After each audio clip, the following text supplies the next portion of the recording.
संपूर्ण महाराष्ट्रासाठी धोक्याचा इशारा। दोन मोठे चक्रीवादळ महाराष्ट्राच्या दिशेने येत आहेत जवळ। या 3 तारखेला सावध रहा। सावधान महाराष्ट्र। निसर्ग टेन्शन वाढवतोय। हवामान विभागाने केल्या 3 तारखा जाहीर। या 3 तारखांना महाराष्ट्रात हाहाकार होणार।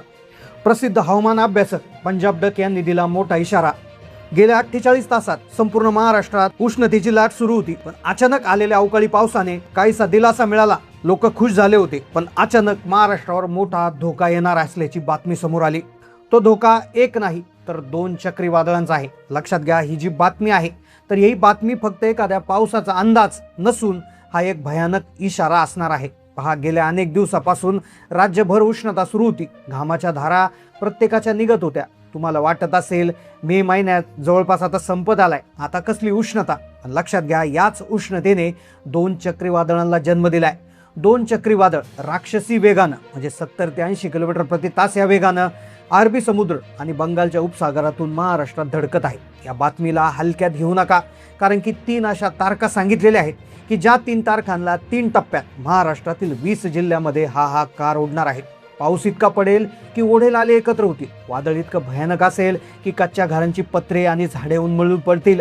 गारांचा असं कर होईल की जमीन पांढरी बसेल। 2 चक्रीवादळ पहिल्यांदाच तयार झालेत आणि दोन्ही चक्रीवादळांचा वेग इतका प्रचंड आहे, त्याचा आवाका इतका मोठा आहे की दररोज म्हणजे 3 दिवस संपूर्ण महाराष्ट्राला व्यापेल इतकं मोठं स्वरूप आहे। प्रत्येक वर्षी मे महिन्यात चक्रीवादळ येतात हे सगळ्यांना माहिती आहे, पण दरवर्षी फक्त 1 चक्रीवादळ येतं। पण यावर्षी 2 चक्रीवादळ हे महाराष्ट्रावर धडकणार आहे। 20 जिल्ह्यांना सगळ्यात मोठा फटका बसणार। त्यामुळे सरकारनं 3 तारखा जाहीर केल्यात। या 3 तारखांना बाहेर पडू नका असं सांगण्यात आलंय। मग कोणत्या 20 जिल्ह्यावर हवामानाचे उद्ध्वस्त करणारं संकट येणार? कोणत्या दिवशी हे चक्रीवादळ एक होणार आहे? कोणत्या जिल्ह्यांना अलर्ट देण्यात आलाय? मान्सूनवर नेमकं याचा काय परिणाम होणार आणि नागरिकांसाठी पंजाब डक यांनी काय इशारा दिलाय, सगळी सविस्तर माहिती आपण घेणार आहोत। पहा, निसर्गाचा खेळ अचानक बदललाय, ज्यामुळे आता हवामान तज्ज्ञ देखील हैराण झालेले आहेत। सध्या आकाशात उष्णता दिसते, तर काही ठिकाणी थोड्याफार प्रमाणात अवकाळी पाऊस सुरू आहे। उष्णतेच्या झळा लागत आहे। शेतीची कामे पटापट शेतकरी आवरायला सुरुवात करत आहेत, पण तेवढ्यात अरबी समुद्रामध्ये कमी दाबाचा पट्टा निर्माण झालाय आणि ज्याला कारण ठरलं एक मोठं चक्रीवादळ। अरबी समुद्रातून एक चक्रीवादळ मुंबई मार्गे धडकतंय, तर बंगालच्या उपसागरातून दुसऱ्या बाजूने एक दुसरं चक्रीवादळ वेगानं सरकतंय।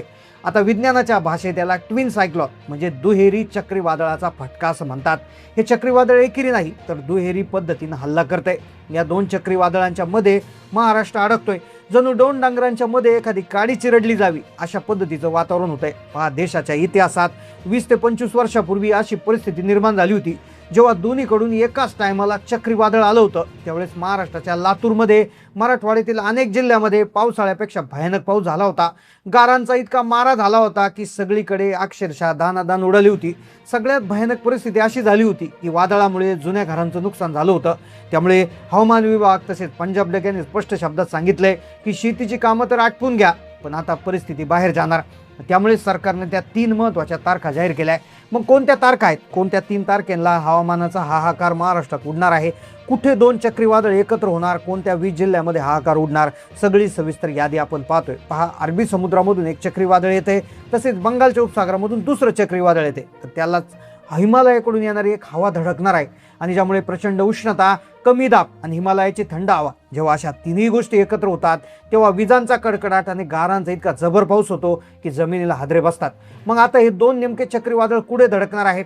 कोणत्या 20 जिल्ह्यांची हा यादी हवामान विभागाने लाल रंगानं त्या ठिकाणी दिलेली आहे? याचं उत्तर तुम्हाला 2 मिनिटात मिळणार। पण सगळ्यात आधी आपण चर्चा करतोय की या चक्रीवादळामुळे मान्सूनचं गणित बदललंय।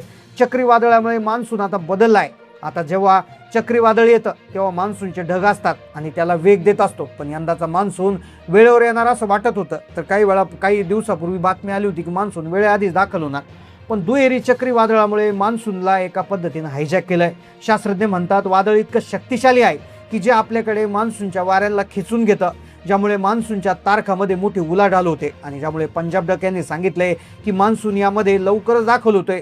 अंदमानमध्ये पाऊस जो दाखल होत असतो तो साधारणपणे मेच्या शेवटी किंवा जूनच्या सुरुवातीला त्या ठिकाणी दाखल होत असतो, पण तो यावेळेस लवकरच दाखल झालाय। आणि कारण की याचं कारण ठरलंय चक्रीवादळाचा धोका. याचा अवकाळी फटका जो आहे तो महाराष्ट्रातल्या जिल्ह्याला बसणार. कोणत्या 3 तारखा सांगितल्या, सगळी सविस्तर माहिती तुम्हाला इथून पुढे भेटणार आहे. पहा, महाराष्ट्रावर हे जे चक्रीवादळ आहे याच्या माध्यमातून फक्त महाराष्ट्रच नाही तर सगळ्यात आधी याचा फटका कर्नाटकाला बसणार, त्यानंतर आंध्र प्रदेशच्या सीमेला देखील दणका बसणार आणि त्यानंतर तेच चक्रीवादळ वेगानं शिरणार दक्षिण महाराष्ट्रात आणि त्यानंतर मराठवाडा या चक्रीवादळाच्या केंद्रस्थानी असणार. मग त्या तारखा कशा पद्धतीनं जाहीर केल्या आहेत? सगळ्यात आधी सरकारनं सांगितले होते 3 टप्पे, म्हणजे 3 टप्प्यातल्या 3 वेगवेगळ्या तारखा आहेत. आता पहा, मे महिन्याच्या शेवटी चक्रीवादळाचा अवकाळी पावसाचा दणका बसतो हे सगळ्यांना माहीतच होतं. पण पहिला टप्पा जो होता तो साधारणपणे 20 तारखेपासूनच सुरू झाला होता. 20 ते साधारणपणे 22-23 तारखेपर्यंत हा पहिला टप्पा होता. पण त्या पहिल्या टप्प्यात फारसं काही झालं नाही.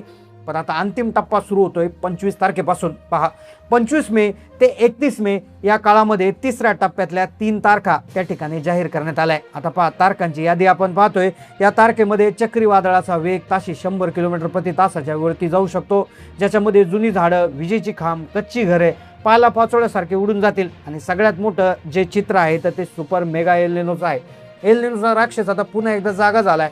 तो प्रशांत महासागराकडून भारताकडे निघालाय आणि आता पहा, पंजाब डक यांच्या अंदाजानुसार हा प्रशांत महासागरातला राक्षस जो होता तो 25 मे नंतर पुन्हा एकदा सक्रिय होऊ शकतो आणि ज्याचाच परिणाम म्हणून महाराष्ट्रामध्ये अवकाळी पाऊस, तुफान, त्या ठिकाणी गारपिटीसह जोरदार धक्का देऊ शकतो, अशा प्रकारची शक्यता निर्माण झाली होती. पण अचानक त्यामुळे सरकारनं त्या 3 तारखा जाहीर केल्या आहेत. मग त्या तारखा कोणत्या आहेत, कोणत्या तारखेला काय काय कशा पद्धतीनं बदलणार आहेत, सगळी परिस्थिती आपण समजून घेतोय. आता पहा, सगळ्यात आधी आपण जर जिल्हे बघायला गेलो तर उत्तर महाराष्ट्रातले जे जिल्हे आहेत त्याच्यामध्ये नाशिक जिल्हा, त्यानंतर जळगाव, त्यानंतर धुळे, नंदुरबार या ठिकाणी सगळे वातावरण जे आहे तर ते बदलणार आहे. इथे आभाळ फाटल्यासारखी परिस्थिती निर्माण होईल. तुम्ही तारखा नीट लक्षात घ्या. सगळ्यात मोठा दणका जो आहे तो तिसऱ्या टप्प्यामध्ये आहे. बघा, 25 तारखेनंतर आपण जर बघितलं तर विदर्भ, त्यानंतर उत्तर महाराष्ट्र, दक्षिण, त्यानंतर मध्य महाराष्ट्र, सगळा जो भाग आहे तो सगळा भाग कवेत घेतला जाईल.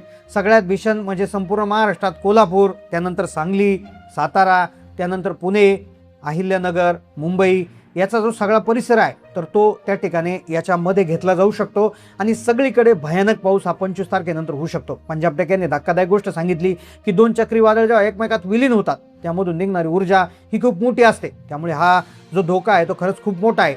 तर जी मान्सूनची जी तारीख होती तर ती साधारणपणे तीच राहिलेली आहे. 7 मे पासूनच, साधारणपणे 7 जून पासूनच जो आहे तो मान्सून सर्वदूर त्या ठिकाणी येणार आहे. पण 7 जूनपर्यंत म्हणजे 25 मे पासून 7 जूनपर्यंत अवकाळी पावसाचं सावट जे आहे ते महाराष्ट्रावर राहणार आहे.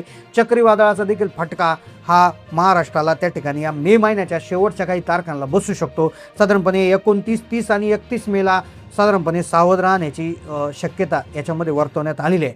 तर आता सध्या तुमच्या जिल्ह्यामध्ये सध्या काय परिस्थिती आहे, तुमच्या गावात सध्या पाऊस किती पडतोय, वादळ वाऱ्याची स्थिती निर्माण झाली आहे का, गारपीट कुठे कुठे झालेली आहे, नक्की तुम्ही कमेंटमध्ये कळवायचं आहे. कारण की इतरही शेतकऱ्यांना माहिती समजेल आणि ते वेळेआधी सावध होऊ शकतात. माहिती आवडली असेल तर लाईक करा, चॅनलला नवीन असेल तर सबस्क्राईब करा आणि जास्तीत जास्त लोकांना व्हिडिओ शेअर करायला विसरू नका. धन्यवाद.